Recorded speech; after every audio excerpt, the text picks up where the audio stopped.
Well, good evening, everybody. Welcome. Great to see all of you here tonight. It's an absolutely beautiful day and a wonderful way to end a great, beautiful day like this, to be together with our family and to be able to open God's Word. And we're really glad that you're here with us this evening. We are going to have a few minutes here for some announcements, some sharing of some updates and prayer requests, and then we'll be dismissed out to our various classes. Want to continue to remember those that are on our prayer list. We've been speaking of and keeping in prayer Margaret Wallace, as she's been placed on hospice care for pain management, and we certainly, our hearts go out to her and her entire sweet family. The Fegleys dealing with some challenges. Roger, of course, is having his treatments for his cancer, and as well as that, Carol is recovering from eye surgery. So our prayers with them. Charlie continues to be on the mend. It was good to see him here again Sunday and feeling a little bit more himself with some changes in medication that hopefully will bring him some relief, and hopefully we'll be able to provide some comfort and improved health for him. Beverly is doing well. She is getting around her house, up and down the stairs. She's on track for recovery, and I think if all continues well, she should be able to start the school year on time. So that's kind of what she was hoping to be able to do. Chelsea Richardson, once again on our prayer list with her recent injury, as well as just the continued challenges that that poor family continues to have. So keep them in your prayers as we remember the challenges that they're facing right now. Who else do we have? Who else should we be praying for? Updates, any prayer requests, needs to share?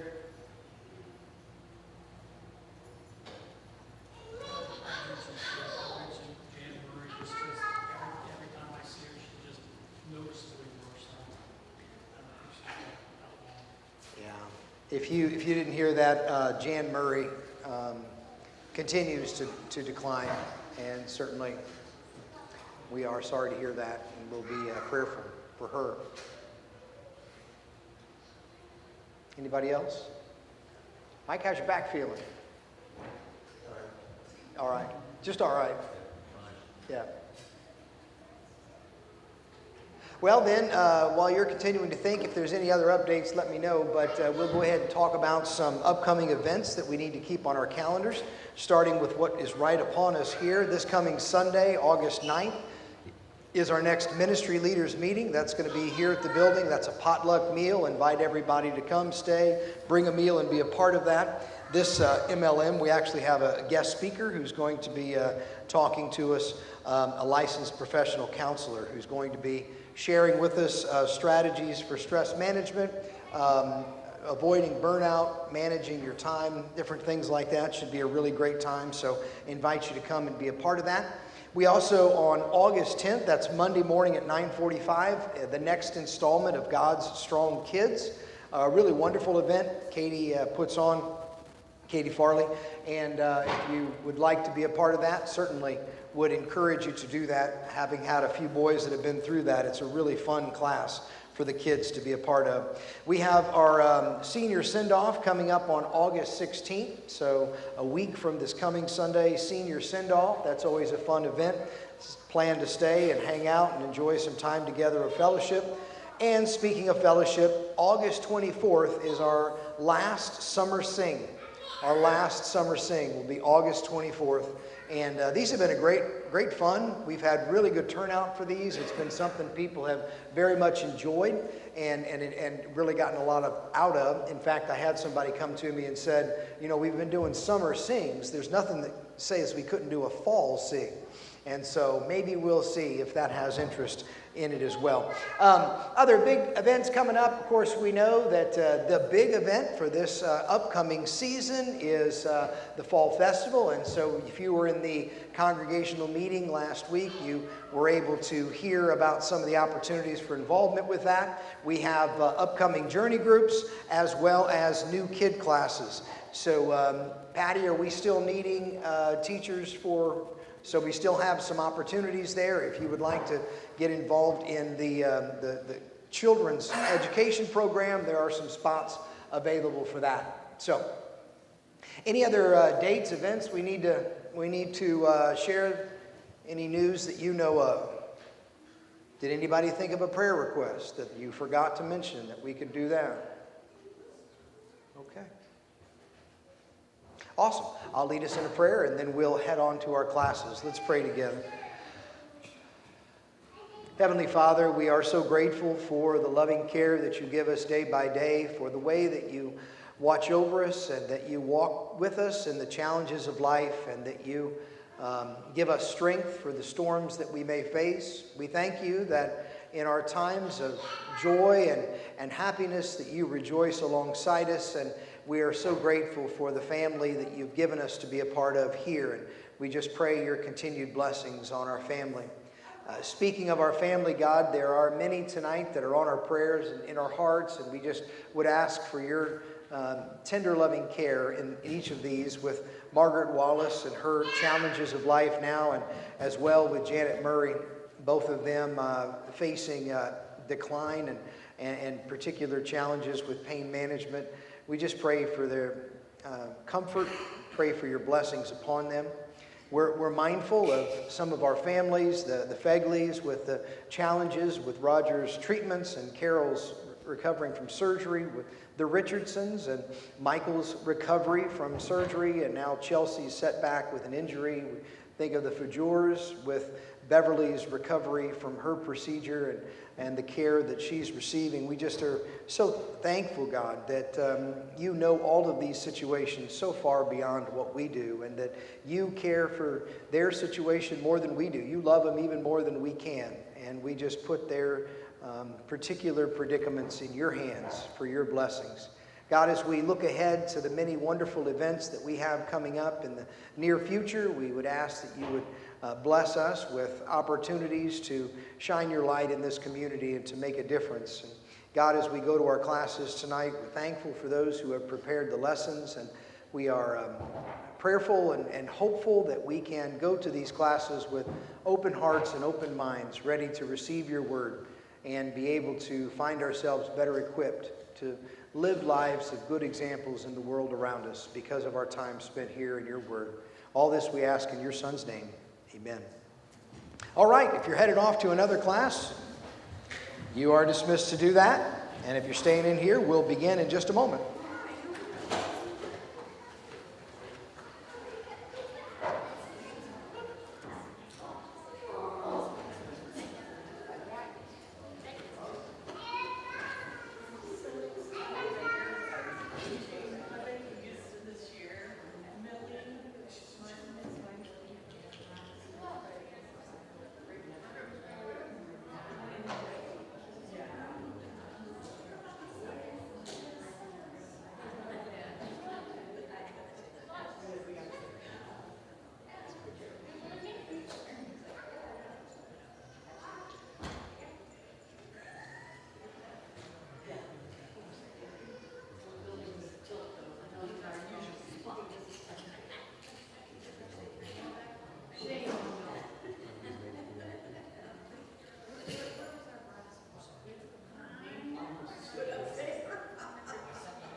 Well, good evening, everybody. Would invite you to be open up to our next section of study. We're going to be tonight in Colossians chapter 2.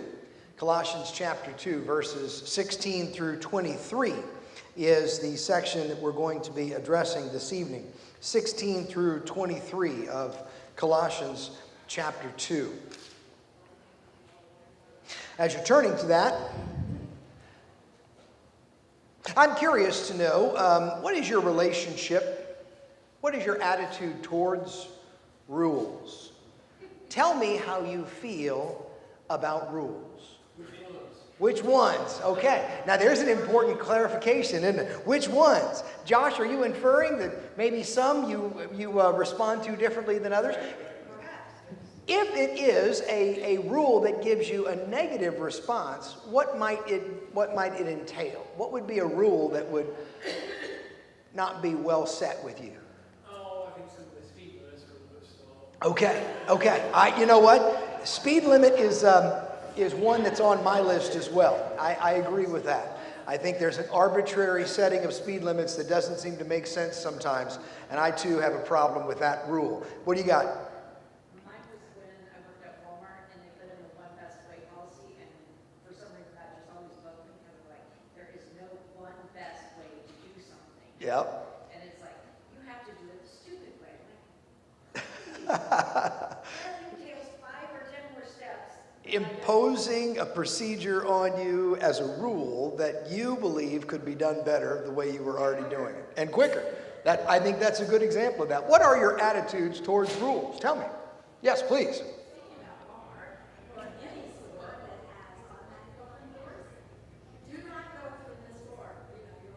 Yeah. There you go. What about when the rules don't even follow their own rules? It was your rule not to open, and you opened. What am I supposed to do at this point? Now I'm in a situation. Do I walk through the open door that's in front of me, even though it's a breaking of the rule, or do I walk all the way around knowing that it was your own fault that I'm in a position to break the rule in the first place? Our attitudes towards rules can be really funny. They can be a really interesting kind of perplexity if you think about it. Some people are just in their core somehow opposed to rules. It's something that just grates on you. And I can speak from a certain level of personal experience in this regard. I was raised in a very rule-oriented home. And I, from a very young age, have pushed back on the very idea of rules. I don't know what it is about my mentality, and I believe as I've gotten older, I've gotten better at this. But there is something within me that just immediately seems to balk at the idea of being told something, being told to do something, being told not to do something. Jennifer, the same with you. Being told how to do something. It just somehow grates on my nerve a little bit. That may contribute to the reason that at 17 I left home, but that could also have been an accumulation of many, many other things as well. I've come to appreciate more and more as I've gotten older the value of rules and why rules are important, why rules are significant. I find myself in many of these kinds of conversations with my boys where I'll talk to them about how rules are often for safety. There are many rules that we follow on a daily basis, and they are created to keep us safe. They may not be rules that we particularly like, but we can see a logic in them. And when I do see a rule that has a clear logic for my safety, I find it easier to handle. I'm required to wear my seatbelt. I would hope that I would wear my seatbelt anyway, but that seems to make logical sense. On the unfortunate reality that I could at any moment be hit by a passing car, I would like to have some extra security there, and that rule makes sense to me. I have big problems with rules that don't seem to make sense to me. I find myself, that 14-year-old Jeffrey rises up in me when I hear a rule and I don't see a logical reason for it. I don't understand why.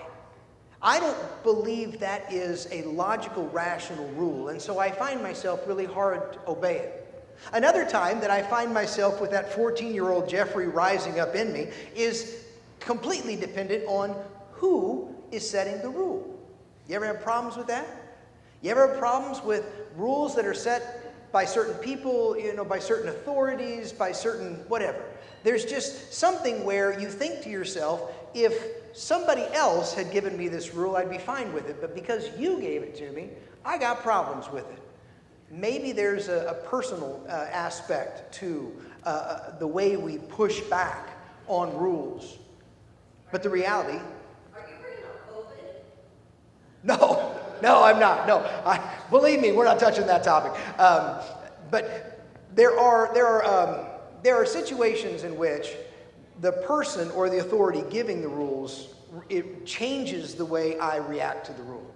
That's just a couple of examples. Who gives the rule and whether or not to me the rule makes sense are two situations in my own life that I know I have to be careful of. Because the reality is, even if I don't particularly like the authority that has placed that rule upon me, guess what? It's still a rule. And even if it's a rule that I look at and say, that doesn't make sense to me, I don't think that should be a rule. That's a silly rule. Well, guess what? It's still a rule. And it still has a precedence in me. Now, tonight we're going to be talking about rules. And we're going to be talking largely about this idea that I hinted at a little bit, which is, who is it that has given the rule? I presented it from the standpoint of sometimes the wrong authority, which that sounds improper. Depending on who the authority is determines whether or not I like it. But at its heart, that same logic applies very deeply to our topic today. When there is a rule presented to us, as Christians, it's very important for us to ask, is this an authority that is worthy of making this rule? And for us as Christians, the ultimate authority is this from Christ? Is this rule a rule that is true in its authority? Is this a rule that comes to us through Christ? You're in Colossians chapter 2. We're going to start in verse 16 and we're going to run down to, what did I say, 23. So let no one judge you in food or in drink, or regarding a festival or a new moon or a Sabbath, which are shadows of things to come, but the substance is of Christ. Let no one cheat you out of your reward, taking delight in false humility, worship of angels, intruding into those things which he has not seen, vainly puffed up by his fleshly mind, and not holding fast to the head, from whom all the body, nourished and knitted together by joints and ligaments, grows with the increase that is from God.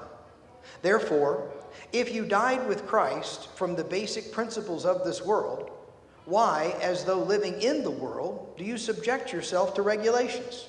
Do not touch, do not taste, do not handle, which all concern things which perish with the using, according to the commandments and doctrines of men. These things indeed have an appearance of wisdom in self-imposed religion, false humility, and neglect of the body, but are of no value against the indulgence of the flesh. Here in this section, Paul is talking to this church at Colossae about rules. Rules that are being imposed upon them. And he's challenging the authority from which those rules come. And he's challenging the rationality as to whether those rules really have value. And both of these are going to form a very important part of our conversation tonight. As we watch the video here in just a second, I'd encourage you to be thinking about these ideas. What is this telling me about the authority behind the rules that we should follow? What should I take from this in terms of the rules by which we live out our religion, live out our Christian walk? And I would argue that those are two different things, which we'll talk more about later. I would also ask you to consider this question, something that he will say several times. Is following Jesus only about doing things for Jesus?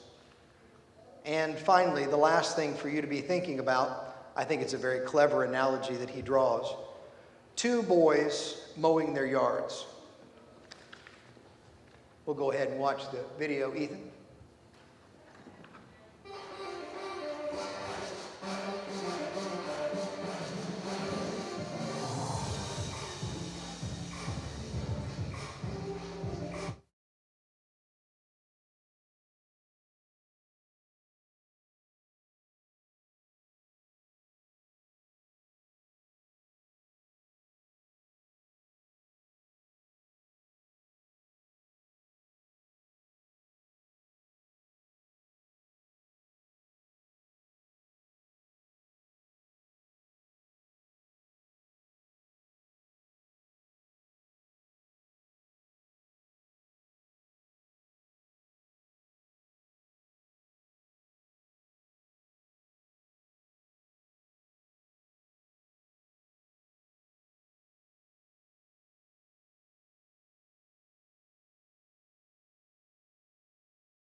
You know, it is my habit to typically ask the first question being this: what jumped out at you in the video?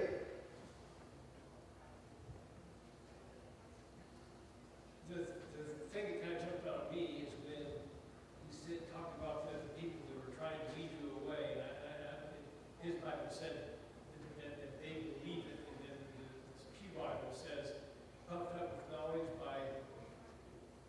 without reason by his sensuous mind. And I thought to myself, you know, they're teaching something different, but in their minds, they're not trying to hoodwink you into something that's not true. In their mind, it probably is true. Yeah. Yeah, I think it probably does in their mind. They probably, and I'll give people the benefit of the doubt. Are there people out there who do have nefarious goals and expectations? Sure, but I think that largely that is the case. I think people do. It talks about having a puffed up mind. When people have that puffed up mind that has focused back on their pride, I think that has distorted the message, and they're teaching a bad message from a bad place, and probably with every intent thinking that it's the right thing to do. But that puffed up mind deludes everything that we're trying to see and understand, even down to the very reason that we share it. Yeah. Good point. Anything else? Yes, what jumped out to you? The example of the father nitpicking, because that kind of just hit home with me. And the thing is the thing that they would nitpick on, they're trying to help build me up with the skill I have. I still don't do that skill that much anymore. Everybody's like, why don't you? You're good at it. I'm like, because I can see all the mistakes. That's a delicate balance, isn't it? It really is, and especially when it comes to parenting. From a place of love, that's the thing. Yeah.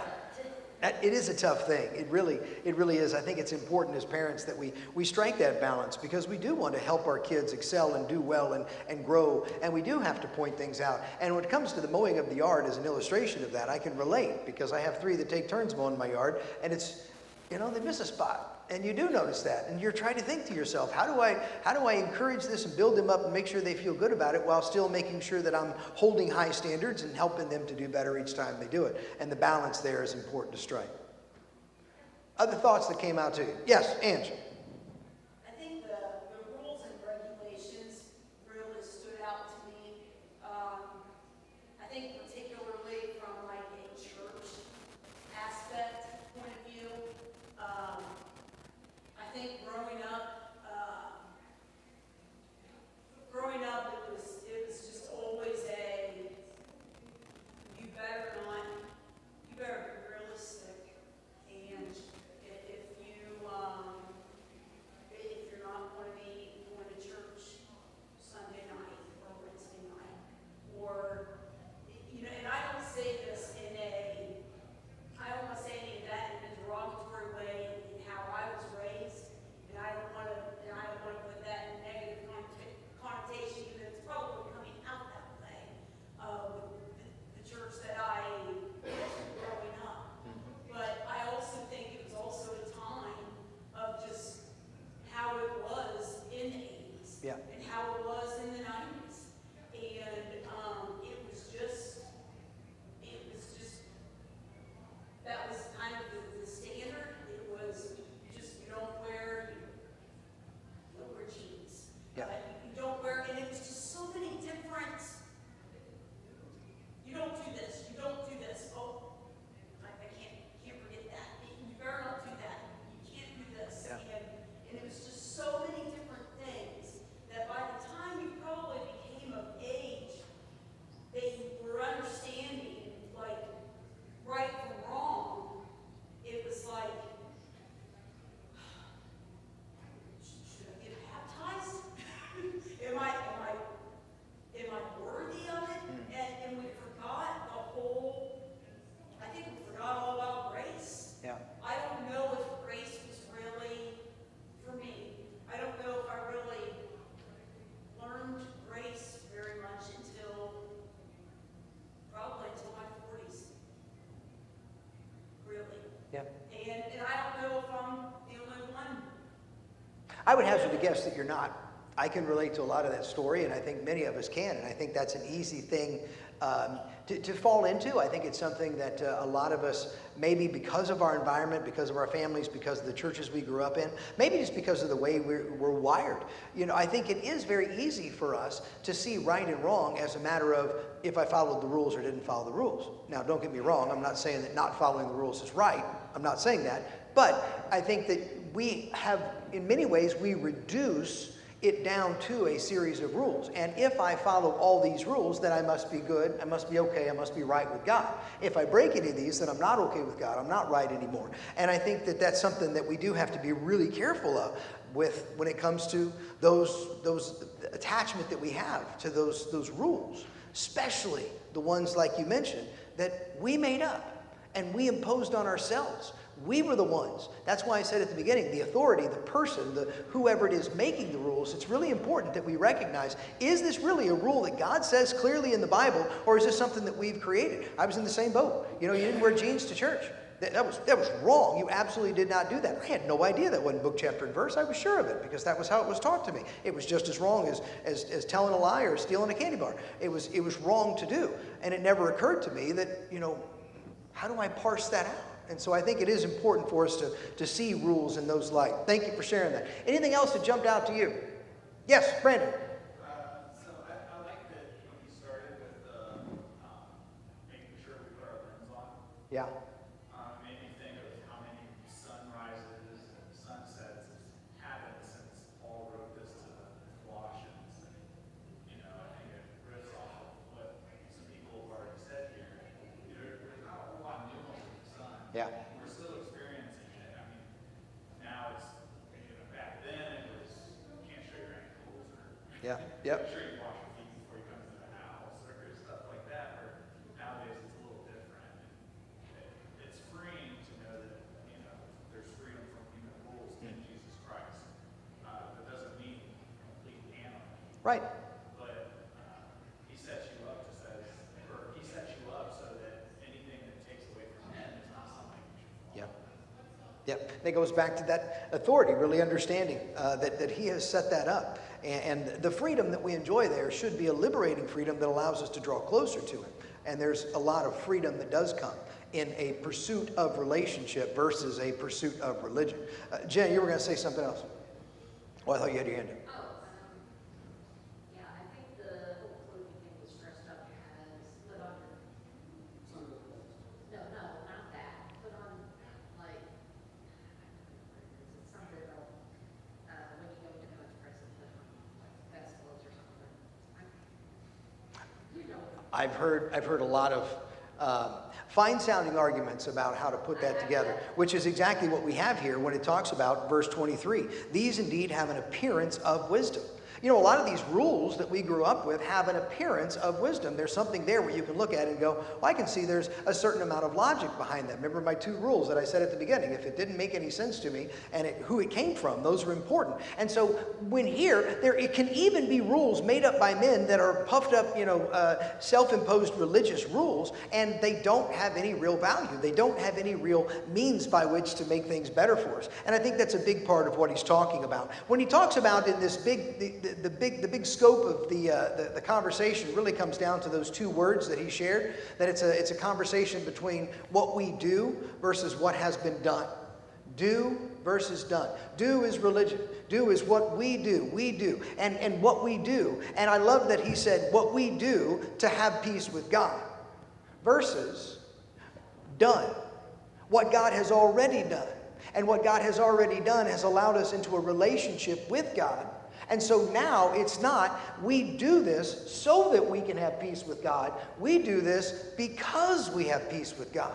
Because we have peace with God, we do these things. These are the things that flow naturally out of a transformed inner life. These are the things that naturally occur from a person who has had the Holy Spirit working on them and bringing them into alignment with who Jesus is and bringing Jesus alive in our very flesh. And so that's a really important concept for us to recognize and understand, that is how we should go about looking at the behaviors and the attitudes and the way we look at life and the way we go about things. Not are we following the man-made rules rules that people say the Christian should look like this and do these things, but are we really living out the transformation that is within us? And that's the part that I think he really is trying to get to.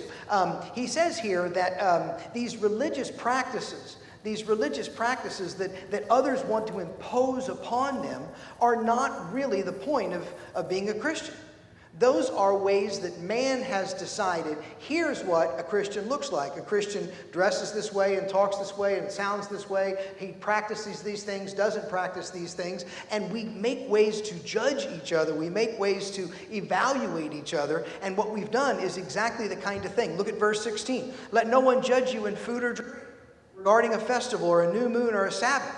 Well, see, we have these things that we say, I don't believe this. I don't believe you should do this or eat that or drink that or celebrate this. So I'm going to impose that as a standard by which I can determine whether or not you're really a good person. I'm going to make up a rule and I'm going to judge you by it. Well, he's very much warning us about that. He says, don't let people do that. This is a very timely thing for us to be studying because here coming up in August 15th is the Summer Lent. There are several of us here that celebrate Summer Lent, and that is a religious practice, a spiritual practice. And there are, a temptation that people who practice something like Lent can look around and say, I look down on the people who don't. And the people can look around and see those who do practice Lent and say, well, you shouldn't do that. You shouldn't do that. Well, that's exactly what we have right here. Don't let people judge you. Don't let them make rules and place them upon you. Don't take man-made rules and place it upon you. Skip over with me to verse 21. Do not touch, do not taste, do not handle, which all concern things that perish with the using, according to the commandments and doctrines of men. There are so many rules that we have made up and placed upon ourselves that don't pertain to spiritual, eternal doctrines of God, but they have to do with the commandments and doctrines of men. And if we're honest, a lot of that comes from an attempt to kind of judge each other and determine, well, who are the really good Christians? Well, they're the ones that do the things that I do and don't do the things that I don't do, whether or not those are actually teachings of Jesus. And I think it's important for us to make sure that we do keep a perspective on what are really the rules that Jesus has placed before us that we should be following, and what are the man-made traditions that we use to measure each other and to weigh out one another and determine whether or not somebody is meeting our particular standard. When we look at the whole of this book, so much of this book can really be summed up in the idea of Jesus is all sufficient.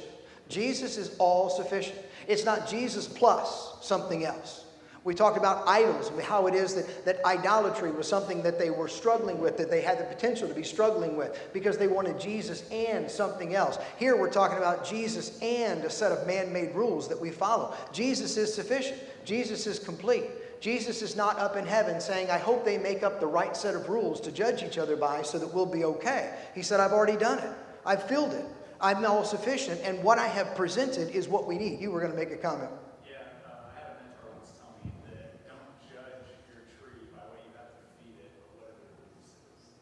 Don't judge your tree by what you feed it, but what it produces. Or what it eats. Yeah. Right? So it's like, and he's also said, I like that. Don't judge a man by the fruit he eats, but the fruit he produces. By the fruit he produces.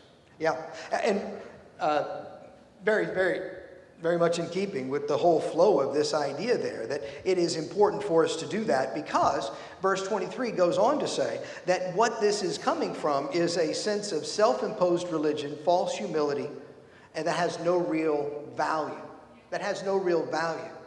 And if we'll think about it, a lot of the things that we have historically kind of judged each other by are things that really don't have any eternal value for us at all. But there are rules that we have imposed upon one another, expectations that we place on each other that we have to be really careful about. We have to be really careful that we don't place a rule on someone or a group of people that isn't something that God is expecting. I know it's a silly example, but I know of a man who was a leader in a church, and he let his hair grow a little longer. And that raised an enormous amount of vitriol from within the congregation. And that was something they were ready to run him out on a rail until Another leader in the church got an earring.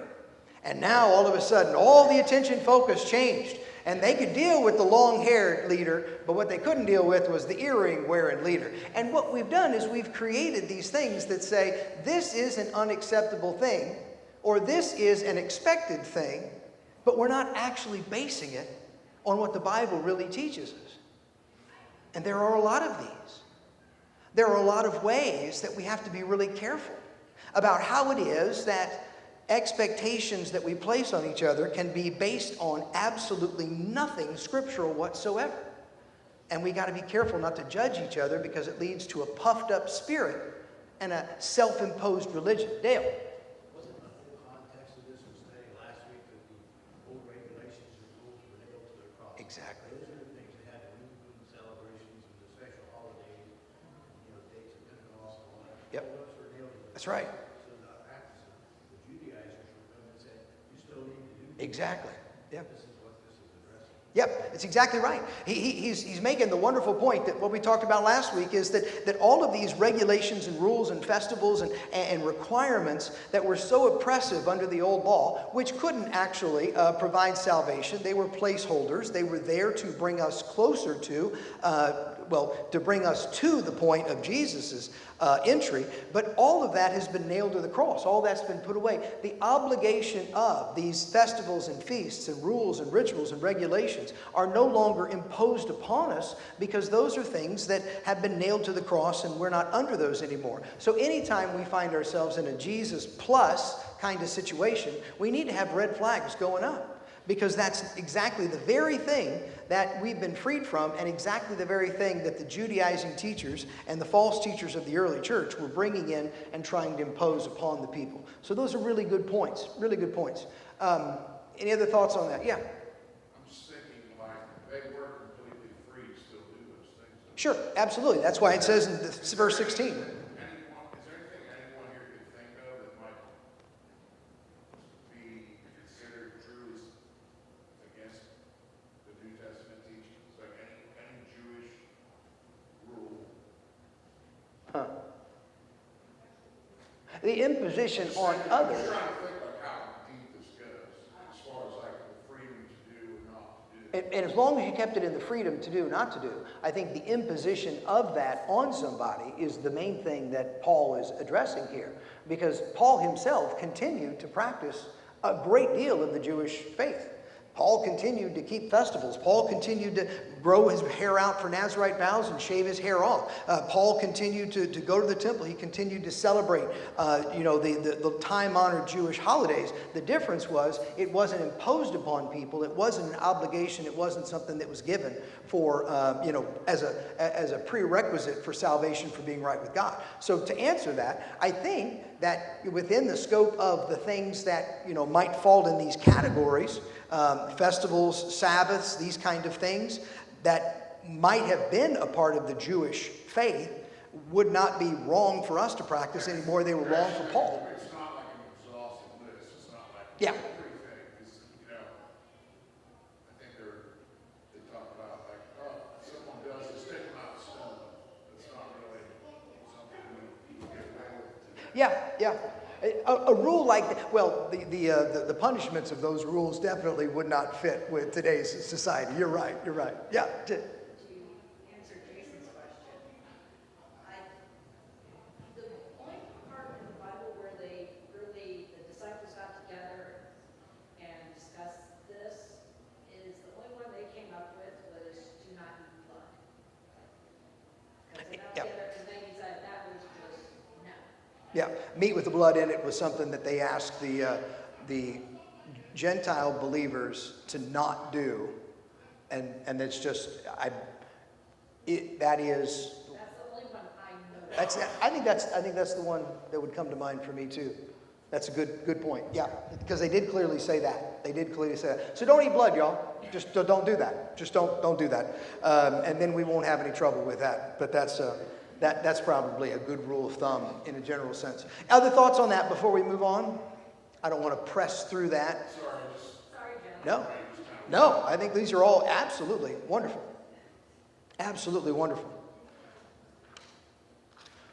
Okay, we've got 5 minutes. Let's tackle something here that I think is an important part of this. It's only really one little small phrase, but I think it has great value, and I think that we could do a lot to really understand why the Colossians were struggling with some of these things if we take a moment to really address what we see in verse 17. In terms of these regulations about you have to have this food or don't have this food, you have to have this drink or don't have this drink, you have to have this festival or don't have it, have a new moon, don't have a new moon, Sabbath, not have a Sabbath, all of these things that we've made up these rules about. Look at verse 17. Those are all just shadows. They're all just shadows.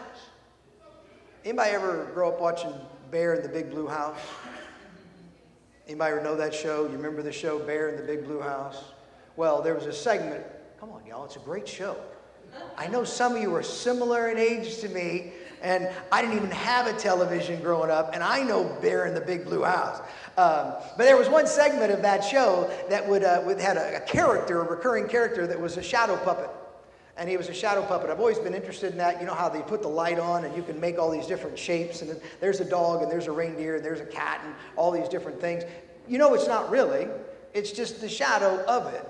It's not the object. It's the light shining over the object and leaving an impression of the object. It's not the real thing. It's not the thing that is really the significant thing. Put your finger there and let's flip together to Hebrews chapter 8. It's just a couple of pages over here. Let's flip to Hebrews chapter 8.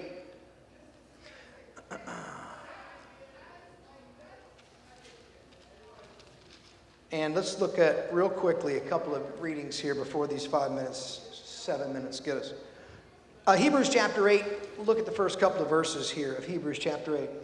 Now, this is the main point of the things we are saying. We have such a high priest who is seated at the right hand of the throne of the majesty in the heavens, a minister of the sanctuary, a true tabernacle which the Lord has erected, and not a man. Notice a couple things here. We have such a high priest. He is the majesty of the heavens on the throne, and it is in a true tabernacle which the Lord erected. Verse 3, for every high priest is appointed to offer gifts and sacrifices there. It's necessary that this one also have something to offer. For if he were on earth, he would not be a priest, since they are priests who offer according to the law, who serve the copy and shadow of heavenly things, as Moses was divinely instructed. When he was about to make the tabernacle, he said, see that you make all the things according to the pattern shown you on the mountain. But now he has obtained a more excellent ministry, inasmuch as he is mediator of a better covenant, which is established on better promises.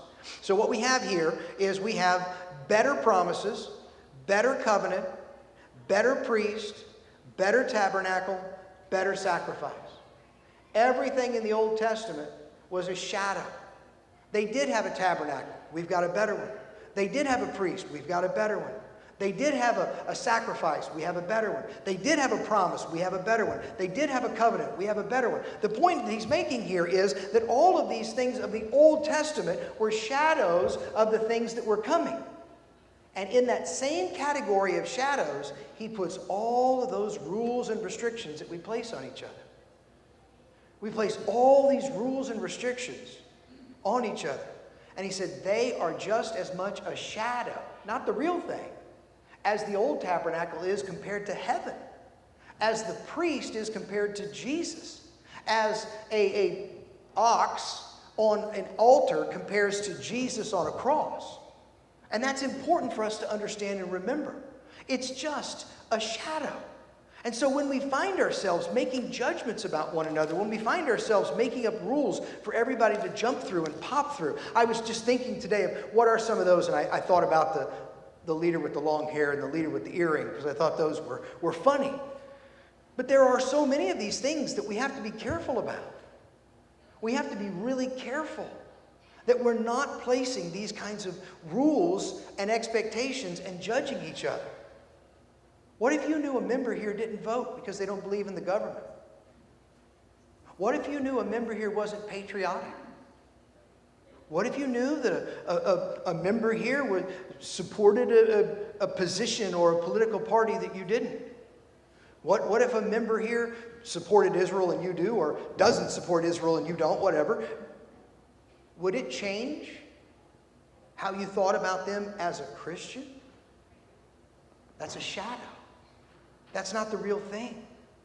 That should not affect how we view someone as a child of God because of a rule and expectation that we've made up.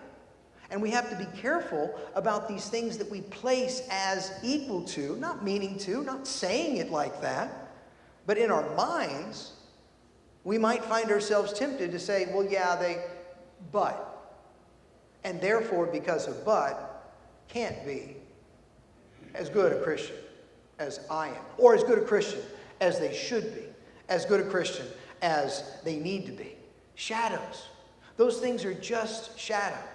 Those things are not the real things. And we have to be careful. We have to be careful. Jesus did once and for all, as opposed to the sacrifice that was repetitive. Jesus was complete in his sacrifice, as opposed to the sacrifices that rolled the sins forward for another year. And Jesus gave us complete inner transformation instead of the weakness of the old law, that we could not even keep the rules that God gave us, let alone have any hope that those rules were going to make us pure and right and acceptable to God. And listen, if the rules God gave didn't make us acceptable to God by keeping them, then the rules you and I make up are certainly not going to make us or others acceptable to God by the keeping of them. I'll close you with one more passage. Our time is up. But on this subject, it's one of my favorite passages. In my favorite chapter in the entire Bible, Romans chapter 8. There is therefore now no condemnation for those who are in Christ Jesus, who do not walk according to the flesh, but according to the Spirit. For the law of the Spirit, the life in Christ Jesus, has made me free from the law of sin and death. For what the law could not do, in that it was weak through the flesh, God did by sending his own Son in the likeness of sinful flesh on account of sin. He condemned sin in the flesh, that righteous requirement of the law might be fulfilled in us who do not walk according to the flesh, but according to the Spirit. The point he's making here is exactly what we've been talking about. We're not freed. They were not saved because of the keeping of the law. First of all, they couldn't do it. It was weak through the flesh. And we're not going to be saved by the things that we attempt to do to gain the good graces of God. We don't do to please God. We do because he already loves us. That is the flowing out. That is the flowing out. And we need not put restrictions upon ourselves or each other that don't reflect that. Any final thoughts before we head out of here? Yep, Dale. Romans 14 is another good chapter. Which one? Romans 14. Romans 14. It talks about don't judge by the way you eat or drink. Yeah. Don't judge by religious holidays. Yes. Yep. Romans 14 is a beautiful parallel to this. Talks about those exact same things, that we should not put those kind of restrictions upon one another. We even go so far to talk about, how it is that meat offered to idols. There are times that you shouldn't do it because you don't want to offend people around you, but there's nothing wrong with it. That's just wisdom. There's just wisdom there. And I think that if we had that same kind of care, where we would say, I have a freedom to do this, and yet I'm going to withhold that freedom because of somebody else. That's a beautiful act. If we withhold that freedom because we're placing a rule on somebody or ourselves, that changes the entire dynamic of what has happened there. Romans 14, great example. Thank you so much for bringing that up. And you can only tell the shadow represents the real thing from a certain point of view. Yeah, that finger puppet gets to be nothing at all if you turn the light a little bit. When you look at the real thing, it looks the same color. Yep. The real thing is there's no question. And maybe that's why it says that with God there is no shadow or turning. He is clear and focused no matter where we look at him from, as opposed to the permutations that we put around these kind of rules. All right, thank you guys so much. Appreciate your time tonight. We'll pick it up from there next week.